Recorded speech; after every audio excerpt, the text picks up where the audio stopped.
Well, today's story is found in Genesis chapter 6. And the first thing we read, again, is a really sad note. We learn that the people of those days, so Adam and Eve had children, who had more children, who had more children, and many generations have gone by. Now there's lots of people on the earth, but all of these people are all sinning against God. They're disobeying God. And it actually says that there is great violence in the world. That'd be horrible, wouldn't it? To have to live always checking behind your shoulder to see if someone was going to attack you and harm you. And when God looked on the world, it says that he was sad. It actually said he was grieved, as if somebody had died. He had that sense of sadness in himself. And he decided that what he was going to do is he was going to wash the world clean.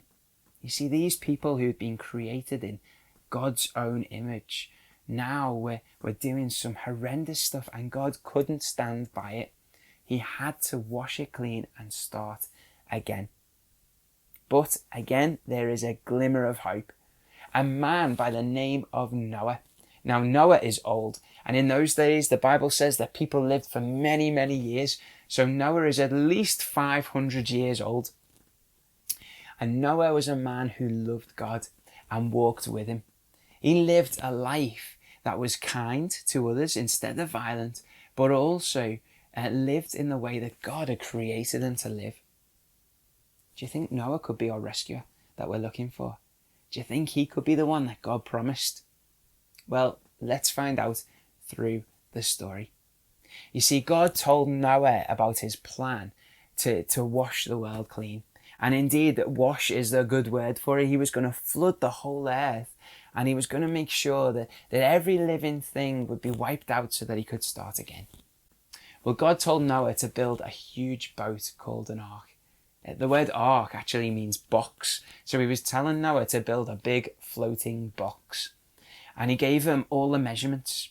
This ark is bigger than a Premier League football pitch that he was going to make. He even told him the type of woods that he was going to use. A wood called like gopher, for example. He told him exactly where to put the door on the side. And he also told him to build 3 decks within this boat.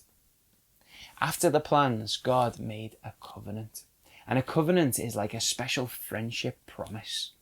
That he made that with Noah. But actually what we're going to see is right throughout the story of the Bible, we're going to see that word covenant coming up again and again as God makes friendship promises with his people.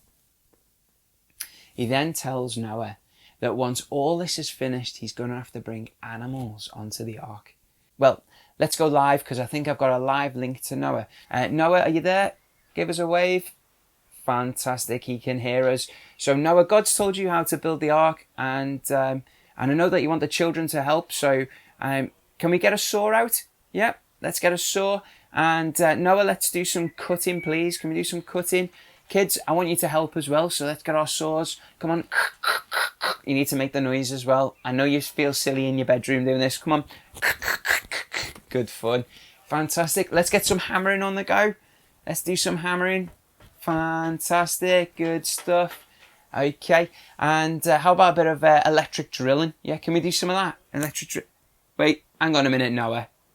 Electric drilling? You didn't have electric drills in those days. Let's get rid of that. Okay, how about a planing? Can we do some planing? That makes like a nice smooth noise, doesn't it? Fantastic. Well done, everybody. That was fantastic cutting and drilling and all that kind of stuff. I do hope you took part at home. Noah has now finally built his ark. And at this point, the Bible says that Noah was 600 years old when the ark was finished. I wonder if the people around him thought he'd lost the plot. Yeah. Well, after the ark was finished, God instructed Noah, didn't he, to collect these animals and to bring the animals into the ark, as well as food and his family as well. So Noah brought in his wife and his 3 sons, Ham, Shem, and Japheth, and their wives as well. And then the door was shut behind them. And a patter on the roof could be heard. The rain started to fall, and to fall, and to fall, and to fall. In fact, for 40 whole days, the rain fell without stop. That's from going from today all the way through to the middle of June. Just rained constantly. That would be really rubbish, wouldn't it? And then after that, it said that even the tops of the mountains were covered in water. And so the boat, this ark, just floated on the surface of the water. It actually floated for another 150 days. So 150 add 40 days. How many days is that? 190 days. Well done. That's like from today all the way through to the middle of November. Imagine being stuck inside of a smelly boat with a load of animals from now all the way to the middle of November. That would be tough, wouldn't it? Finally, Noah opened the window and he brought out a raven from the birds and he let it go. The Bible says that the raven flew backwards and forwards. It was looking for somewhere to land. Well, a couple of days later, Noah opened the window again and he brought out a dove. Do we have a dove anywhere? Have we got a dove any? Whoa! Hey, you're not a dove. Tango. Doves are white, aren't they? White pigeons. Okay, Tango, can you pretend to be a dove for today? Okay, he wants to be a dove for today. Okay, so Noah opened the window and let out this dove. And the dove, oh, did you see me arm then? Oh. And let out this dove. The dove flew and it went backwards and forwards just like the raven, but it couldn't find anywhere to land, and so it came back in.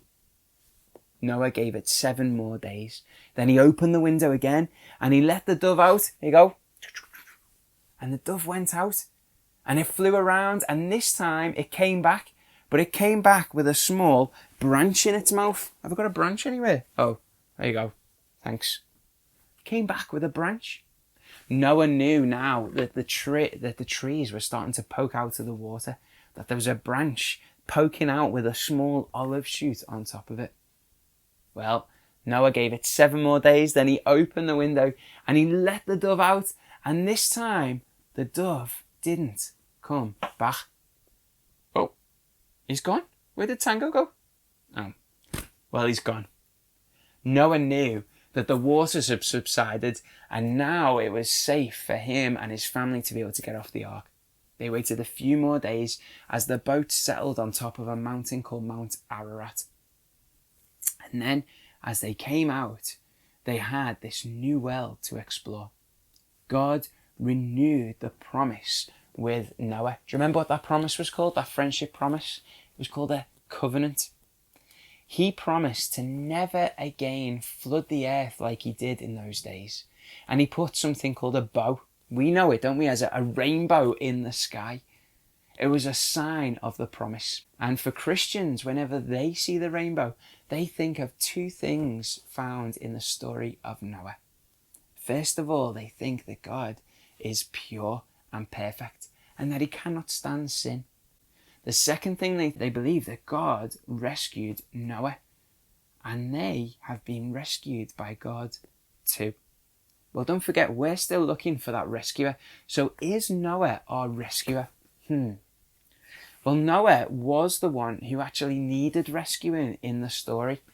And even though he was a good man and he lived a good life, he still did things that were wrong. The rescuer that we're looking for in the Bible can never have done anything wrong. Well, I hope that you really enjoyed our story for this week. Don't forget that if you want to, you can take part in a challenge. And if you do the challenge, take some pictures and send them to your teacher because we'd love to see them. Our challenge for this week is to draw a picture or to make a model of Noah and the ark. Okay, so get creative, get some pencils and pens out or whatever else you want. You can be really, really creative and maybe use some toys to make up a scene and take a photograph. But send in a picture of Noah and the ark. I hope that you have a great week. See you next week.